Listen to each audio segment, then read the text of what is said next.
होली के दिन चुपचाप अपने घर इस जड़ को उठा लाना, आपकी जन्म जन्मांतर की गरीबी खत्म हो जाएगी। इतना धन आएगा कि गिनते गिनते थक जाओगे।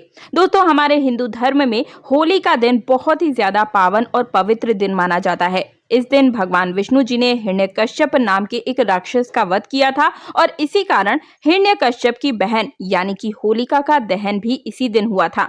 इसलिए प्रत्येक वर्ष खेलने से पहले हम होलिका दहन भी अवश्य करते हैं। लेकिन सबसे जरूरी जो बात है, आज तक वो कोई जानता ही नहीं है। क्या आप जानते हैं कि इसी दिन माता लक्ष्मी अवतरित भी हुई थी और कहा जाता है कि होली के दिन अगर आप भगवान विष्णु जी की थोड़ी सी भी पूजा साधना क्रिया सही तरीके से सही समय पर शुभ मुहूर्त में कर लेते हैं तो हमें साक्षात भगवान विष्णु और माँ लक्ष्मी दोनों का आशीर्वाद प्राप्त हो जाता है। और इससे हमारे नवग्रह की जो समस्या है, पीड़ा है, हमारे तारे सितारे जो बंद हो गए थे वो एक बार फिर से सुचारू रूप से चालू हो जाते हैं और इससे हमारे जीवन में निर्णय लेने की जो क्षमता है उसमें तीव्रता आती है। और वहीं दूसरी तरफ अगर आप इस दिन कोई भी उपाय करते हैं, माता लक्ष्मी से संबंधित कोई उपाय करते हैं, तो मान के चलिए आपके धन से जुड़ी समस्त प्रकार की परेशानियों का भी नाश इसी दिन हो जाता है और आपकी जन्म जन्मांतर की गरीबी नष्ट हो जाती है। दोस्तों, होलिका दहन के लिए आपको थोड़ी सी पूजा साधना क्रिया जरूर करनी चाहिए, लेकिन मैं तो यहाँ पर आपको कोई साधना क्रिया करने के बारे में भी नहीं बता रही हूँ। सबसे आसान उपाय आपको बताने जा रही हूँ। होलिका दहन के दिन आपको मात्र इस वृक्ष की जड़ को लेकर अपने घर आ जाना है, जिसके बारे में अभी मैं आपको वीडियो में आगे बताऊंगी। और मान के चलिए दोस्तों, आपके नवग्रह की जो पीड़ा है, जो समस्या है, यानी कि शनि की ढैया, मांगलिक दोष होना, बृहस्पति ग्रह का कमजोर होना, शुक्र ग्रह का कमजोर होना, सूर्य का कमजोर होना, हर तरीके की अगर आपकी कोई भी समस्या है, नवग्रह से जुड़ी हुई कोई पीड़ा है, तो उसका तुरंत ही अंत हो जाएगा और आपका दुर्भाग्य सौभाग्य में बदल जाएगा और साक्षात भगवान विष्णु का आशीर्वाद आप प्राप्त कर सकते हैं और आपका राहु केतु भी बहुत अच्छा हो जाएगा। और वहीं दूसरी तरफ होली वाले दिन जो माता लक्ष्मी की पूजा सही तरीके से कर लेता है, छोटा सा पूजन ही सही जरूर करता है, तो ऐसे घर में साक्षात माँ लक्ष्मी का वास हो जाता है। और अगर इस दिन आप इस पौधे की जड़ को अपने घर ले आते हैं, जिसके बारे में अभी मैं आपको बताने जा रही हूँ, तो मान के चलिए माता लक्ष्मी के आशीर्वाद से आपकी जन्म जन्मांतर की परेशानी, कष्ट, पीड़ा, आपकी बीमारियां दूर हो जाती है। अगर आपने कर्ज लिया हुआ है तो कर्ज से मुक्ति मिल जाती है। तो चलिए जान लेते हैं कि आखिर कौन सी है वो जड़ जो इतनी ज्यादा चमत्कारी है, जिसे अपने घर में लाने मात्र से ही हमारे जन्म जन्मांतर के दुख दर्द पीड़ा तकलीफ दूर हो जाती है। लेकिन उससे पहले एक रिक्वेस्ट है, कमेंट बॉक्स में सच्ची श्रद्धा और विश्वास के साथ जय माँ लक्ष्मी तुरंत लिख दीजिएगा। और अगर अभी तक आपने वीडियो को लाइक नहीं किया है तो तुरंत जाकर वीडियो को लाइक करके चैनल को सब्सक्राइब और पास वाला बेल आइकन जरूर प्रेस कर दीजिए। और अब एक जरूरी बात, हमेशा ध्यान रखिएगा कि अगर आपने भगवान विष्णु का आशीर्वाद प्राप्त कर लिया तो मान के चलिए शायद ही ऐसा कोई शत्रु होगा दुनिया में जो आपको नुकसान पहुंचा पाए, यानी कि राहु केतु भी आपका साथ देना शुरू कर देंगे। मेरे कहने का तात्पर्य ये है कि आप अपने जीवन काल में जो भी निर्णय लेंगे उस निर्णय में आपको फायदा ही पहुंचेगा। आप अपने जीवन में इतनी तरक्की करेंगे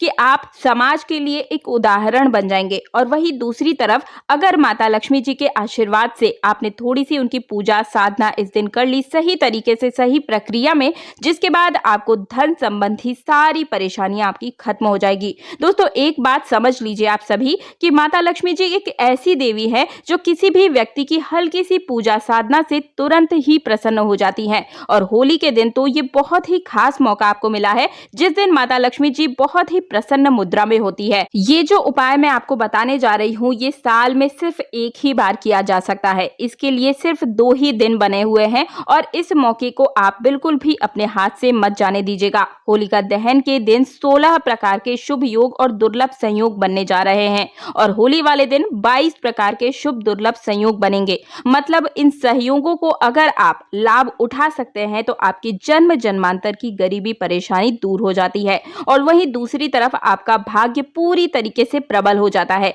तो पहला जो उपाय है वो आपको करना होगा 24 मार्च 2024 को, मतलब कि जिस दिन होलिका दहन है उसी दिन आपको इस उपाय को करना है। भगवान विष्णु ने हिरण्यकश्यप का जब वध किया था इसी दिन आपको इस उपाय को करना है और ऐसा करना साक्षात भगवान विष्णु को आपके पास लेकर आता है। और जहां भगवान विष्णु हो वहां माँ लक्ष्मी चुंबक की तरह खींची चली आती है। तो आपको क्या करना है, 24 मार्च यानी कि रविवार के दिन आपको पीले वस्त्र धारण करने करने हैं, क्योंकि पीले वस्त्र धारण करना विशेष कृपा प्राप्ति के लिए आवश्यक होता है। आपको सुबह के समय में उठना है, नहाना है, धोना है। उसके बाद किसी भी पीपल वृक्ष के पास में जा करके आपको सिर्फ 1 लोटा जल चढ़ाना है।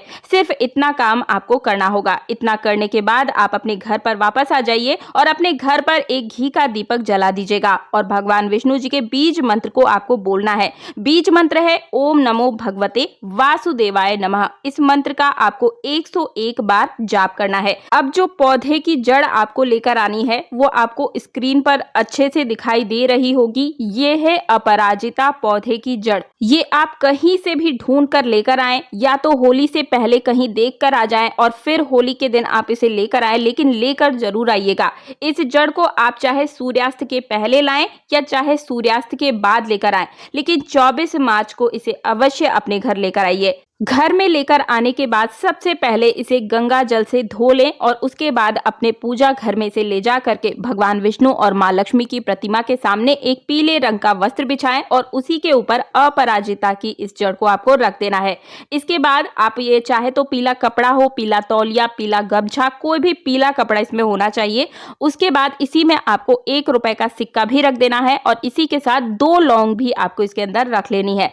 अब इसकी आपको एक पोटली बना लेनी है और इस पोटली को आप मौली धागे से 11 बार धागे को लपेटते हुए बांध दे। अब इसके बाद आपको 2 मंत्र बोलने पड़ेंगे। एक जो मंत्र है भगवान विष्णु का मंत्र है वो 101 बार आपको बोलना है। ओम नमो भगवते वासुदेवाय नमः। सबसे पहले 101 बार इस मंत्र को बोलें। इसके बाद 11 बार आपको माँ लक्ष्मी का बीज मंत्र बोलना होगा। बीज मंत्र है ओम महालक्ष्मी नमः। 2 मंत्र आपको बोलने हैं। अब ये जो पोटली है वो आपकी पूरी तरीके से अभिमंत्रित हो चुकी है। अब आप इसे चाहें तो अपने पूजा घर में मंदिर में ही रखें या फिर तिजोरी वाले स्थान पर रखें, किसी भी सुरक्षित स्थान पर आप रखें। आप चाहें तो जिस कमरे में या शयन कक्ष में जहां भी आप अपना ज्यादा समय बिताते हैं वहां पर आप इसे जरूर रखिएगा। ये आपके घर में धन को खींच कर लेकर आने का काम करेगा।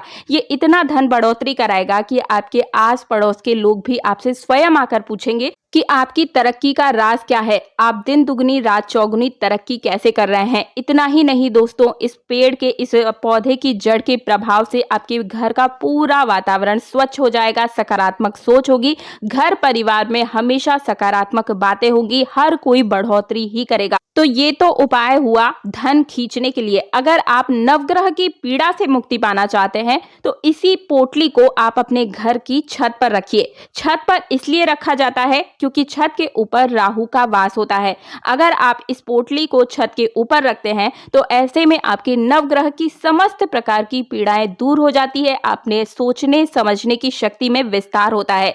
तो मुझे उम्मीद है आप इन दोनों में से कोई भी उपाय कर सकते हैं। आप चाहें तो दोनों उपाय भी कर सकते हैं। आप 2 पोटली तैयार कर लीजिए। एक पोटली को घर के अंदर रखिए ताकि आपके घर में धन की बढ़ोतरी हो और दूसरी पोटली को छत के ऊपर रख दीजिए ताकि आपके ऊपर से जो नवग्रह की पीड़ा है वो पूरी तरीके से दूर हो जाए। तो मुझे उम्मीद है मेरे द्वारा दी गई जानकारी से आप सभी को संतुष्टि मिली होगी। वीडियो पसंद आया तो वीडियो को लाइक करने के साथ चैनल को सब्सक्राइब और पास वाला बेल आइकन जरूर प्रेस कर दीजिएगा। मिलती हूँ एक नई जानकारी के साथ। जय श्री राम।